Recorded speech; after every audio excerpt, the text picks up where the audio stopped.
brand new name for Ireland's leading store horse sale. It's now the Goffs Arkle Sale, but it's very much been a case of same old story when it comes to the calibre of horse on offer, the buyers here, the prices, etc. Henry, it's been a wonderful, wonderful week.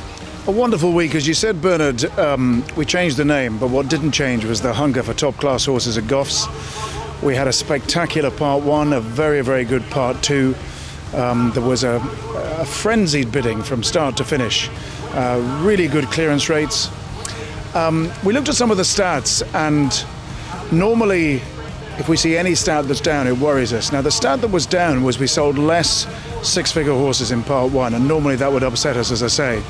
But it didn't, because the median still went up by 7%, and that tells us that the market was stronger, there was more depth, there was more resonance to it, and it meant that we'd been very well supported. We'd like to, when we reflect on the sale, we've always said we're nothing without the horses, and our vendors, my word, they stepped up to the mark. They worked with our national hunt team. We've got a great team, and they worked with our national hunt team to provide undoubtedly the best selection of horses we've ever had. We had a record breaker last year. It's a record breaker again this year, and we can't do without the horses, so we're very grateful to the vendors. We'd also like to thank Defender. The Goffs Defender bumper was a superb race this year. The Defender brand is a strong brand, and they were very proactive in welcoming our clients here. So we've had 3 wonderful days. Part 2 continued where part 1 left off.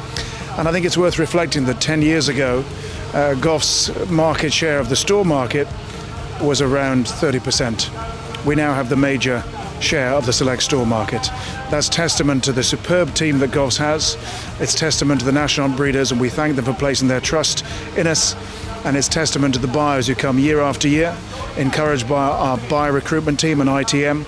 And they come here and they end up at Cheltenham, at Aintree, at Punchestown, winning at the highest level, and that's what it's all about. But we're so happy. You've spoken a bit about statistics, and obviously they're important because they go right to the bottom line. But I mean, aside from statistics, you've got sentiment. And when people think about national hunt sales in Ireland now, Goffs is pretty much the first choice when it comes to foals, store horses. It's, do I have a horse good enough for the Goffs Arkle Sale? Do we have a foal good enough for the Goffs December sale? Because those two sales, they're both flagship sales, and they've come a long way in the last decade. Well, they have indeed. I think traditionally, years gone by, Goffs was seen as a company that focused on the flat sales, and of course our flat sales are superb. But we like to think that we offer something for everybody, and you're quite right. What I love hearing now is when somebody says, that's an Arkle horse. That's what we want to talk about. It's an Arkle horse, which means it's a top-class chaser or hurdler in the making. It can go to Cheltenham, it can go to Punchestown, it can go to Aintree. Our December National Hunt Sale has gone, as you said, from strength to strength. It was a one-day sale just a few years ago. It's a 4-day sale now. We sold the highest-priced National Hunt mare last year, the highest-priced National Hunt foal of the year last year.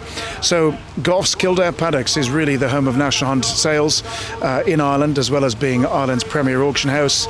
We sell the highest-priced flat yearlings, foals every year. And we're now doing it in National Hunt as well, and that makes us very happy. And it's down to the support we've had, the trust placed in us by the vendors, where we can't do without them, and the fact that I'm surrounded by a wonderful team, including yourself, Bernard, a wonderful team who do a great job, and they care about it, and we love it. When it goes well, when we're seeing people like Tony Costello emotional after his sale, that's what it's all about. We love that, and we love doing it, and we're just delighted to move on.